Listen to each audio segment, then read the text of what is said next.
Hi everybody, welcome to this episode of My Prescott Lifestyles. I'm your host Steve Irwin and with Kirsten Olson. Hi. Kirsten, who we got on the show today? We brought in the PD. I know, right? We brought in Prescott PD K9 units because we had some people questioning regarding fentanyl, and so they were nice enough to come, and we have Kyle and Troy and Cooper and Benny. Yay! All right. Yay. And so basically, I don't know what fentanyl is. What is that? Oh, it's a narcotic. It was actually it's used in hospitals a lot, so people kind of get confused when we say fentanyl. It originates. It was a opiate in China, brought over here to the United States or to Mexico. The illegal process is it goes to the cartels in Mexico. Cartels mix it with a bunch of other derivatives, press it into pills, and then send it north in the United States. Okay, that's a lot of... It's a lot of information. A lot of information. So there's a legal version of fentanyl, then there's an illegal version of fentanyl. Okay, and apparently it's a really bad thing. Mm-hmm. I mean, apparently, now, and I'm old, so bear with me. I remember amphetamines, that was really popular, but now it seems as that fentanyl's really popular. Is that true? There's two different ends of the spectrum. So opiates are more of the downer, where methamphetamine and stuff like that is more of the upper. So the two drugs we see the most are fentanyl and methamphetamine. You guys get tested on this? Wow. I mean, I don't know that I could remember all of this. We're tested by the court system. Yeah, defense attorneys really like to figure out what we know. Yeah. So how bad is it though in the community? Because there's a big billboard as you go through Mayor talks about one pill can kill. Mm-hmm. Is that true? That's fentanyl, right? Yes. Okay. So it's an epidemic all over the United States. I don't think there's an area that you can go to, not just here in Prescott, but within the state of Arizona, within the 50 states, outlying areas. There hasn't been a place that I have been to where I haven't talked to people and they haven't said, "Oh, I know somebody that's using fentanyl." So. Is it people our age that are using it, or is it kids using it? The demographic is usually younger, probably 20s to 30s. It's the number one killer of people 20 to 25, I think. I think killed 2,000 to 3,000 people last year. Oh my gosh. So one pill can kill, and there's been, unfortunately, some high school students that for some reason were given it and it took their lives. So it's definitely in the community. It's based on perspective. We see it a lot. Yeah. But we're also hunting it. So you talk to a deer hunter, they see a lot of deer. Right? So our job is to find it. So our perspective on it is, yes, we see it a lot, but that's our job to keep it out of the streets and out of the community. Yeah. So you guys don't have to worry about it. The more demographic we see, and your guys' age range, which is like 3 years older than me, is the methamphetamine. Okay. So that's more their speed. So now you guys have dogs. Are they trained to find fentanyl? Yes, ma'am. Is it as dangerous to them as it is to humans? Absolutely. Okay. So then how do they find it? Who knows? They never touch it. No. So I'm like my dog. If it smells cookies, it's gone. Right. I mean, I don't have a chance in hell. So there are stories of that out there, Yeah. of them being exposed to it, but they can also be exposed to anything. It's can also see- like bringing your 2-year-old to a job interview. Your dog's well trained. Yeah. He knows when it's playtime and he knows when it's work time. Oh. So it's like having a teapot that's always has steam coming out of it, and sometimes they just can't control themselves. That's okay. That's okay. So one of the things that I'm concerned with, because I have 5 grandkids in the community here, is how are they getting it? Where are they? Is it Facebook? Is it at the school grounds or something? So a lot of what we're seeing is through social media. Yeah, they'll get on Facebook Messenger. They'll talk back and forth. Usually, it's a friend of a friend of a friend. Okay. Or a friend of a friend, and then they get to know that person, and then that person either they want to try it or that person offers it. And then from there, that's part of how the addiction starts. So now, how long have you guys been hunting this? I've been with the K9 unit 2 years with Prescott. Okay. And I'm coming up on 2 years. Oh, So wow. you guys have been hunting fentanyl for 2 years. No. With canines. Yeah, with With the canines. So Yeah. the dogs are a force multiplier. So we still do it prior to doing canine. We showed our passion to get it off the streets, which makes us, when we put in for the canine spot, that we are knowledgeable in that, the case laws that are associated with it. And the dog's just a tool that we can use. We still go through our process of 98% of our stops, probably traffic stops. So during traffic stop, we'll build our reasonable suspicion through our interaction. At that point, we can ask for consent. If they deny consent, then that's when we can deploy the dog for a free air sniff around the vehicle. Really? Because you don't own the air around your vehicle. Wow. Yeah, I will say that usually a lot of people do give us consent. We don't, we're not out there trying to ruin people's days per se. We're out Right. there to talk to them and explain to them what happened. And through the course of our investigation, like he said, we build that reasonable suspicion. And then usually when it comes to it, like, hey, can I search your vehicle? Yeah, sure. No problem. So. They usually know the Wow. gigs. Nice. We also have, like, we all have our history, family, whatever else. So we relate with them. They don't always deserve the demons they have, and we explain it to them. And especially with the epidemic of fentanyl killing people, we just let them know. We just want to get it off the street. Like, consequences for everything. There's good and bad consequences. You may have to go talk to a judge, but he may put you in a rehab where you'll actually live past your 30s, which would be very helpful. That would be a blessing. So they have a drug court program here in town. They do. They do. They do.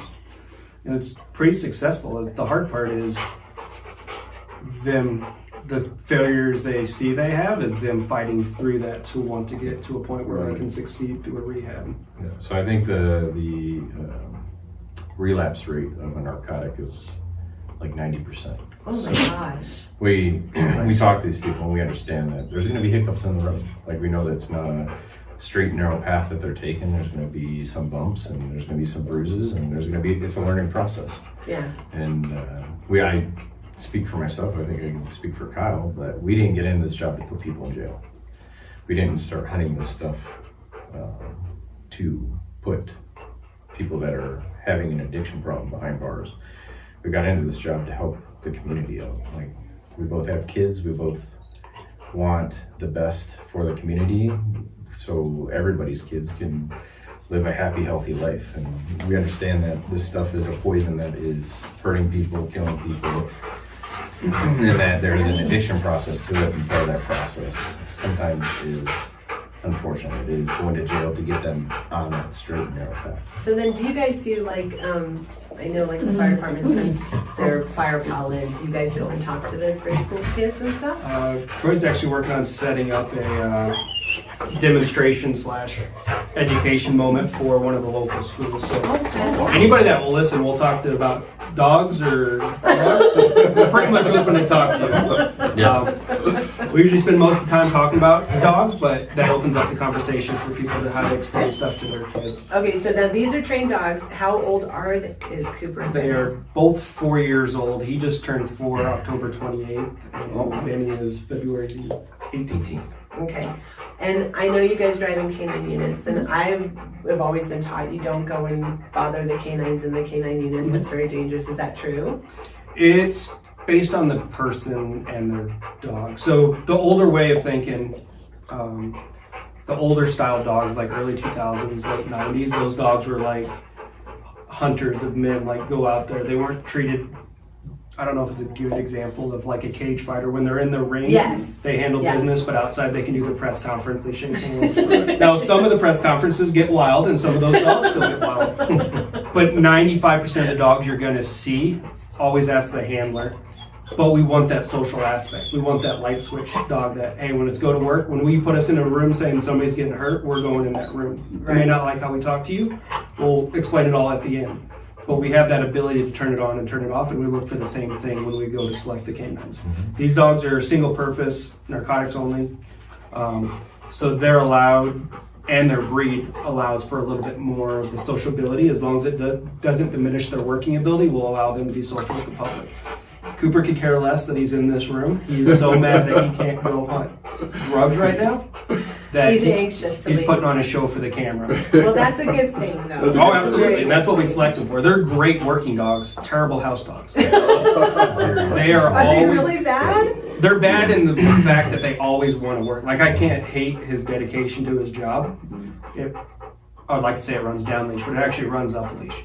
Because he wants to work so bad that I have to be out there putting him on the right cars, putting him in the right opportunities to be successful.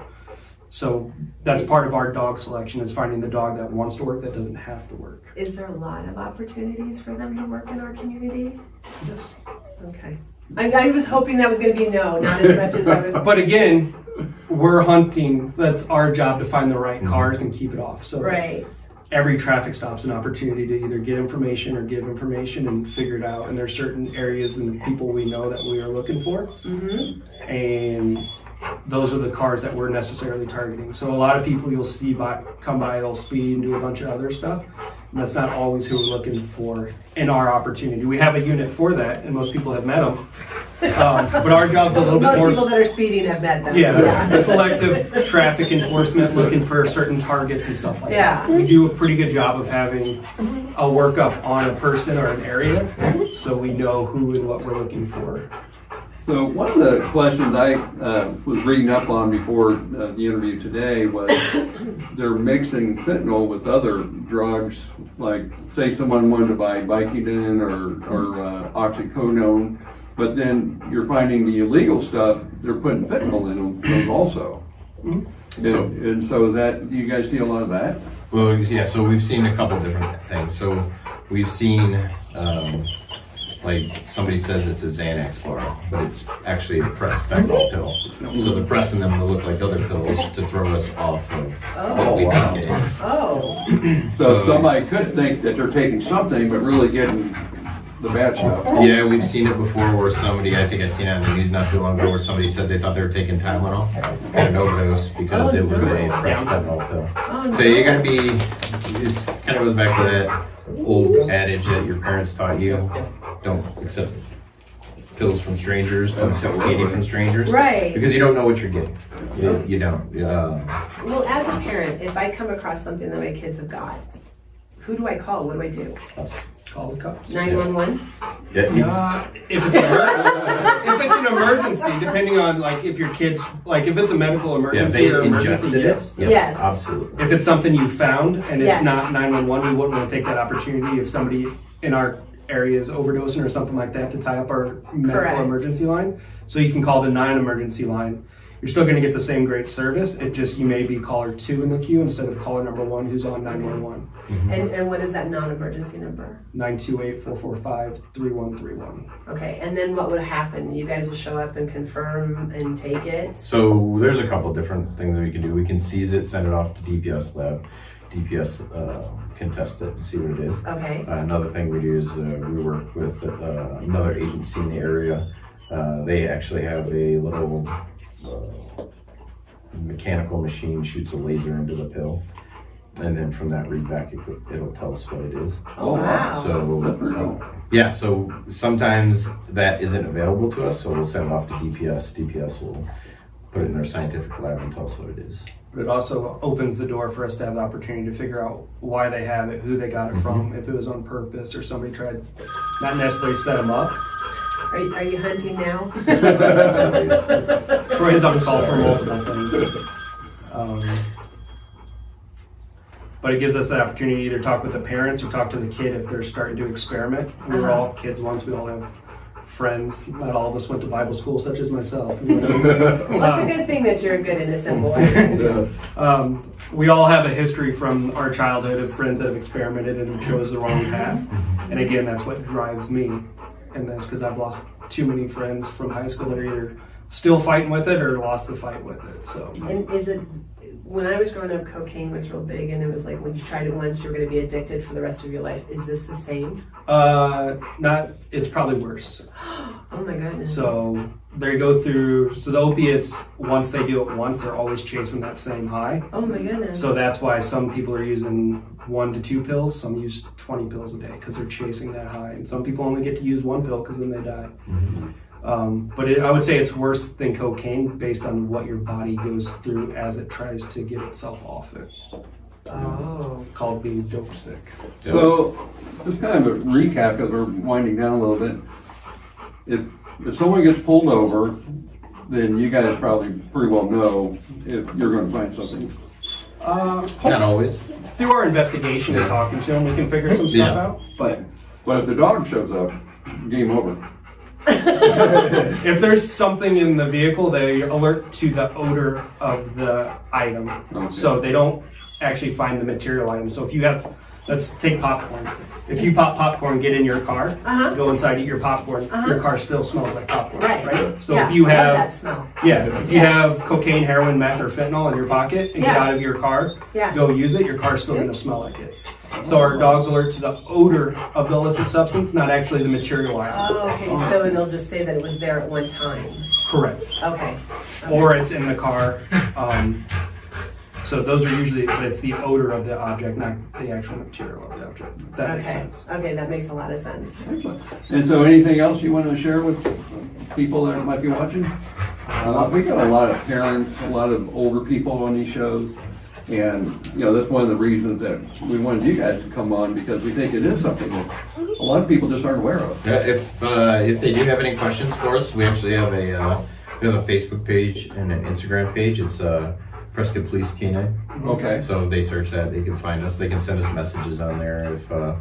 But if they do have, if it's just a general question, that's fine. If they do have like an emergency or they have a investigation type question with the pills and stuff, they're going to want to call our dispatch. Okay. I would say the best information comes from our great community. Like the Tri-City area has the best non-sworn officers we've ever seen. Like we get all types of information through silent witness and everything else. So if you want to remain anonymous, silent witness is a great resource. If you don't want to remain anonymous, that's fine too. We'll go scoop them up either way or investigate everything. Cooper's ready to work. He's ready to go back. He's ready to go back to Yeah. work. 5 minutes is about his rest. So utilize either silent witness or call our non-emergency, and we'll take the information and we'll do a workup and locate those individuals and have the conversation. Thank you guys so much. Thank you very much. Thank you for giving us so much great information. Thanks for bringing Benny and Cooper. I mean, that's worth it right there. Yeah. We love animals. We know they're the stars of the show. Yeah. We're just the dumb guys that hold the leash. Yeah, Cooper's the real star here, apparently. He just doesn't. Subtle. Yeah. Yeah. Very subtle. He's not 4.5 yet. Once he gets 4.5 like Benny, he'll calm down. He'll calm down. Never. Well, thanks everybody for tuning in. Make sure you like and subscribe and share. Have a great day. Thank you.